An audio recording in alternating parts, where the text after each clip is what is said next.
So I figured I'd do something a little different today. So I'm going through potting up Jabos and trying to keep track of them all. It was really helpful, especially to the Virginia fruit grower method. I've just been poking holes in the side and using the old tin can, and I got this like craft like aluminum wire or tin wire that you can use to hook on, and they just they're very flexible and bendy, but also rigid, so they can kind of stay in place. It's kind of nice, but keeping track of them all is kind of a pain in the butt, especially once you get a bunch of seedlings. Like, fortunately, like I don't have too many special varieties of seedlings, so the ones that I do have are, if they're special, they're over here and they're labeled and all that. Anything that's unlabeled is either a Sabra or a red, and I can tell the difference between the reds and the Sabras just by looking at them, because they're pretty distinct. Like here are my little Sabra seedlings that I'm probably gonna use for rootstock at some point, but you can kind of see how tiny the leaves are. They're not really wavy. They don't really have much of like the stem coming off the leaf. They're kind of short. Whereas if you look at like a red, like they're kind of bigger, longer, wavier leaves. The growth is different on them too. So like the reds have I don't know, like a light yellow growth. I think they kind of start off a little pink. Let me see if I can find some. So this is a red seedling here. Yeah, so they kind of come out like a little bit pink like that, but they very quickly turn into like a nice like tannish yellow color, which I think I have some seedlings that I potted up over here that are probably pushing it out. Yeah, so here's that kind of tannish yellow color I'm talking about. Probably hard to see in the camera, or at least the true color of it, but I can show you the Sabra I have in the ground over here, and it's got some new growth, although it's burnt up from the wind from the hurricane. I think it's got some decent looking new growth on it somewhere. Yeah, here we go. So here's this new growth that didn't get hurt by the wind, but you can kind of see it's a little different, right? It's more rigid. The leaves aren't as big.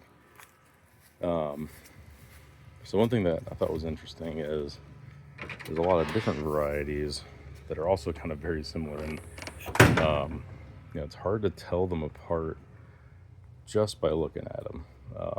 And so what I mean by that is, so like these three right here, we've got a red, a scarlet right there, and the Phitrantha Otto Anderson Broncovino. And if you look at the leaves right next to each other on these, they're almost exactly the same. So here's the Broncovino, and here is the red.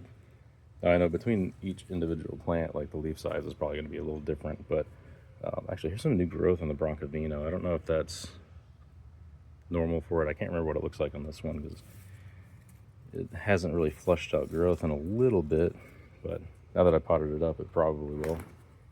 But you can see like these two look pretty much the same, and like, I got this from Adam at Flying Fox Fruits, and I know he has a lot of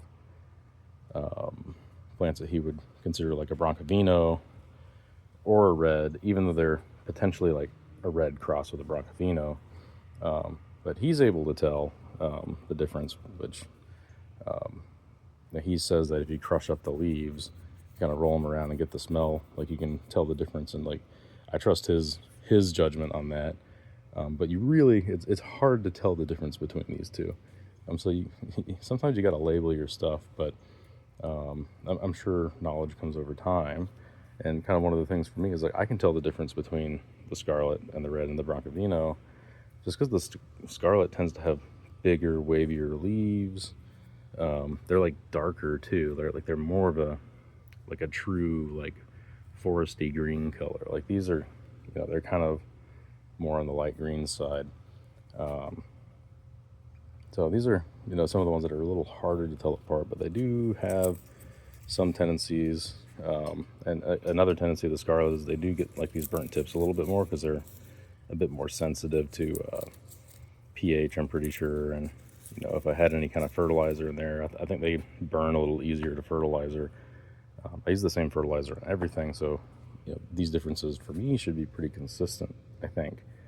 But just to show some of the other ones that look pretty dang different, like this is the Plinia coronata hestinga, and to me, the leaves on these they're a little wavy and they look kind of like arrowheads almost, and the new growth on it's just really cool looking.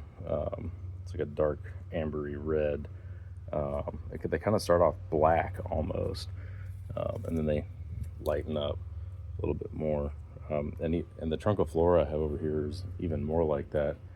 But if we look at some of the seedlings over here, let's see. It'll be interesting to see what these look like. So this is the, I think this is the ruby honey. I think it's an unknown species. But if I had to guess, it's either a Phatrantha or an Oriana.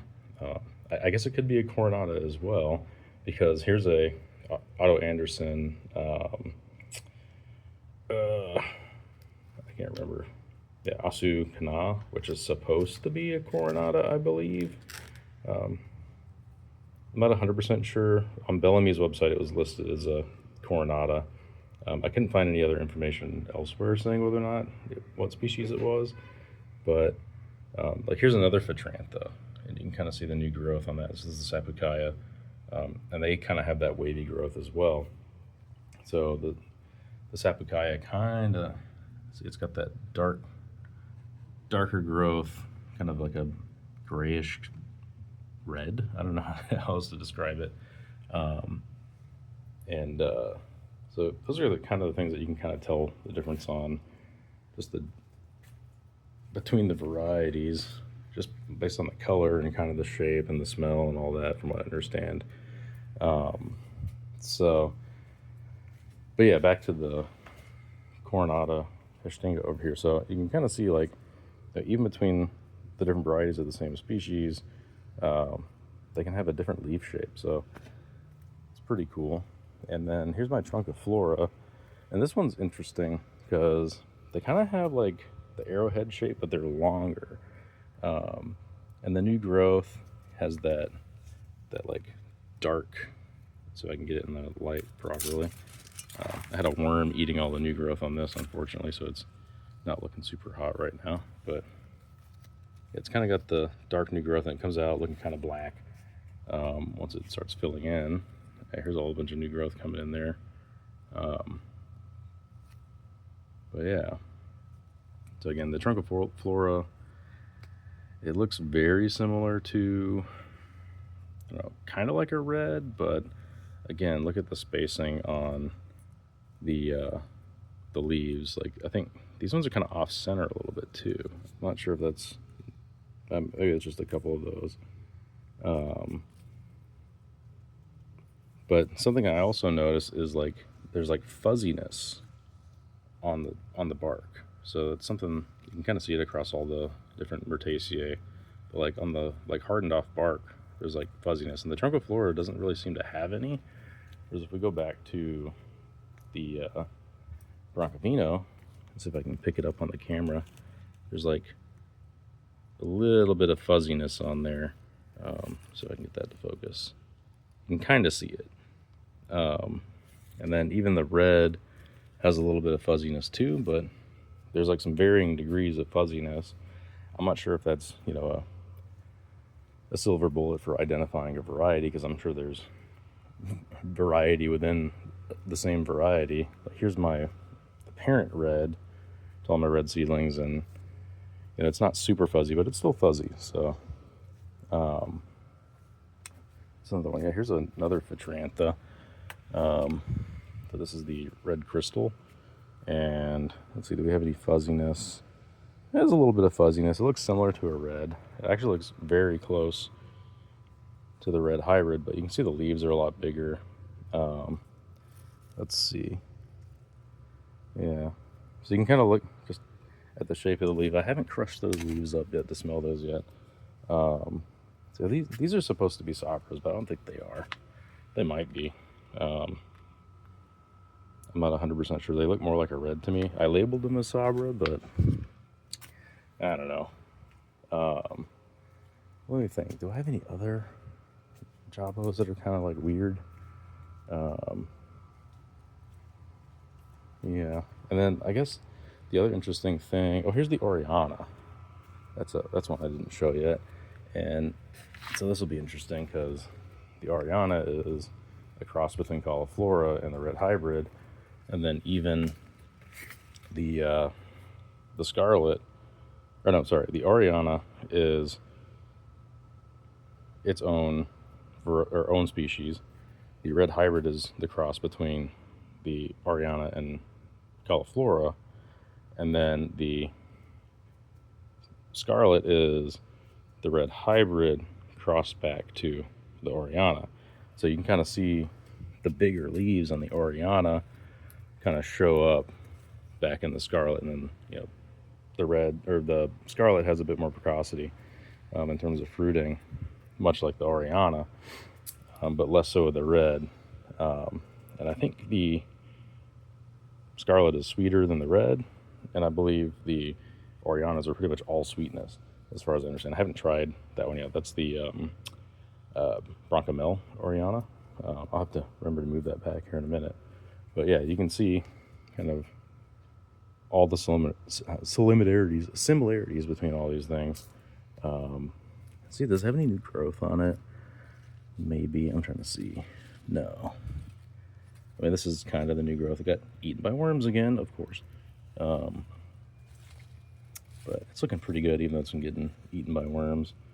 It's not necessarily a bad thing that they do. I think a little pruning doesn't hurt a plant. I think it's good for them. But yeah, so sometimes it's kind of hard to tell things apart.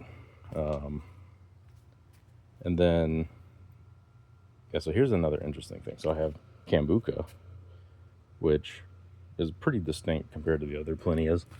Like the bark has like kind of this like craggly pattern to it. It's really pretty. But you can clearly see like the leaves are just bigger. The bark is thicker, or the trunks are generally thicker. The way that the branches come out, they kind of push out like a thick like mass of leaves, and then the leaves pop out. So they kind of have these little crowns around them before the actual main leaf pop out. And but it just has like a really nice pattern. So like here's what they look like when they start getting a little bigger. But so the Cambuca is also closely related to the, oh wow, what happened here?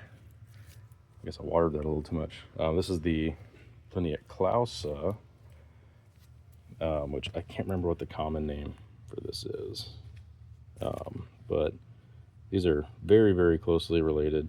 And I know for a fact that the clausa is compatible with Cambuca Plinia edulis, these guys. So I could actually graft this onto Plinia edulis. And if we look at the new growth on this thing, it's kind of doing similar things to the Cambuca, where it pushes out like a little crown, and then it starts pushing out these little dangly or flowery leafy bits. But the leaf shape is a little different. They kind of curl in rather than come out. Like the Cambuca tends to like go out straight flat. These are a little bit wavy and curl in, and but it still has the like bark pattern. It looked like, if I was just looking at the bark, I would say that was a Cambuca. Maybe it's a little darker though. I'm not sure. I'm sure I'll be able to tell more once they get bigger, but yeah, I'm sure over time I'll get better at being able to identify these things just by looking at them and smelling them and scratching them and sniffing them and whatnot. But yeah, so, oh, actually, here's another weird one. Here's the, this is an unknown species. Again, this is the Campo Ramon, but look how different the leaves are on this. Like, very strange. Very, very strange patterning. Like, I don't think I've seen that pattern in anything other than the Campo Ramon so far. I'm trying to see what it kind of reminds me of a little bit. Like, it's very unique. I mean, maybe let's put it next to the Coronata.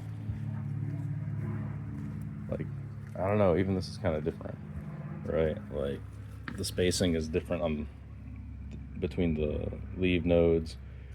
These kind of dangle a little bit. You know, this is more upright and dense. This one kind of bushes out. Even the growth on the Campo Ramon is like just outstanding looking. I mean, this is outstanding looking too, but I mean, if you haven't seen new growth on a Campo Ramon, it's insane. It's like vibrant as heck, and it has like a rainbow pattern to it, kind of similar to the beach cambuca, which I think these fruits are actually holding, maybe, and dropping leaves. Yeah, here's the color on that, but on the Campo Ramon, it's pretty much like that, but I think it's even more vibrant. But yeah, so I'm kind of rambling a little bit, but I figured I'd just talk about that because there's not a lot of discussion on it, and I'm, trying to keep track of all this stuff, and because I put some of this stuff in the ground, like this red here. I'm sure in like 10 years I'll forget which one this was. Just, I'm not gonna forget what it was, but like, I'm not gonna have a label for it. There's probably gonna be, maybe one or two more trees here, right? So being able to identify kind of the traits and pay attention to that kind of stuff is important, I think. And the more we can share about, how we think things are categorized by looking at them, I think is pretty useful. So anyway, I'm done rambling. I'm gonna check out, get some beer at the brewery here in a bit, and I hope everyone else is having a good weekend.